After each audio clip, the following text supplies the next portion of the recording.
United forum of bank unions के banner तले 9 unions ने पीर 15 मार्च यानी कि आज से 2 रोज़ा बैंक हड़ताल की कॉल दी है।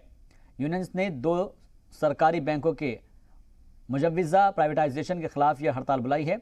All India bank employees association के जनरल सेक्रेटरी CH वेंकटचलम ने दावा किया है कि इस हड़ताल में बैंकों को करीब 10 लाख मुलाजमीन और बैंक अफसर इसमें शामिल हैं।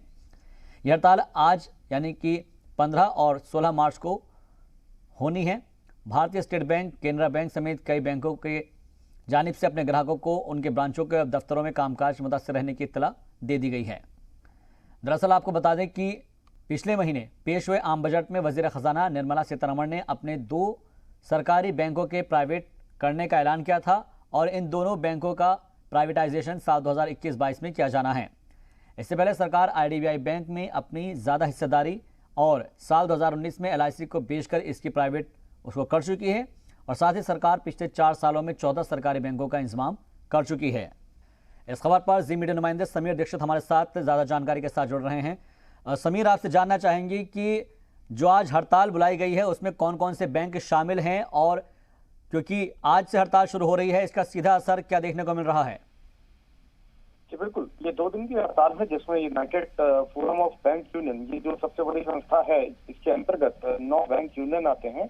अलग अलग बैंक के तकरीबन 10 लाख एम्प्लॉयज हैं। ये माना जा रहा है कि तकरीबन 10 लाख कर्मचारी हैं बैंकों से जुड़े हुए, जो लोग आज हड़ताल पे जाएंगे।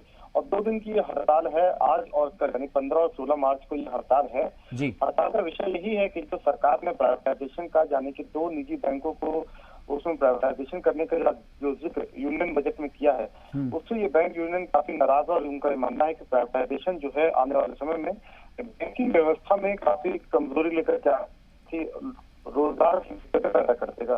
तो इन विषयों के साथ में 2 दिन की हड़ताल बुलाई गई है। इसमें जैसा आपने पूछा कि कौन कौन बैंक शामिल है, तो अलग अलग बैंक के जो वर्कर यूनियन है उन्होंने समर्थन दिया है इसको, और 9 बैंक यूनियन है जो एक साथ मिल करके इस स्ट्राइक को आगे लेकर के जा रही है। लेकिन दिलचस्प बात यह है कि वक्त के साथ अब इसमें पॉलिटिकल एंगल भी जुड़ता गया है, क्योंकि कई राजनीतिक दलों ने इस स्ट्राइक को अपना समर्थन दिया है। हमने देखा कि कल भी दिग्विजय सिंह जो कांग्रेस के बड़े नेता हैं, उन्होंने इस स्ट्राइक को लेकर के समर्थन दिया है।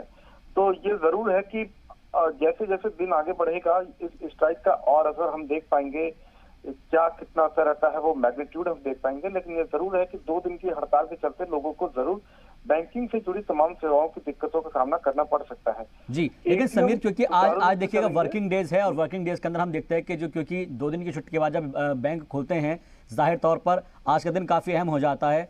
और क्या लगता है कि अब क्योंकि पीर और मंगल 2 दिन यहाँ पर बंद रहेगा, तो उससे कितना कारोबार मुतासिर होगा, कितना कारोबार इससे प्रभावित होगा? एग्जैक्ट क्वांटम बता पाऊं तो इस वक्त उचित नहीं रहेगा, क्योंकि ये देखा जाएगा कि कितना असर पड़ रहा है।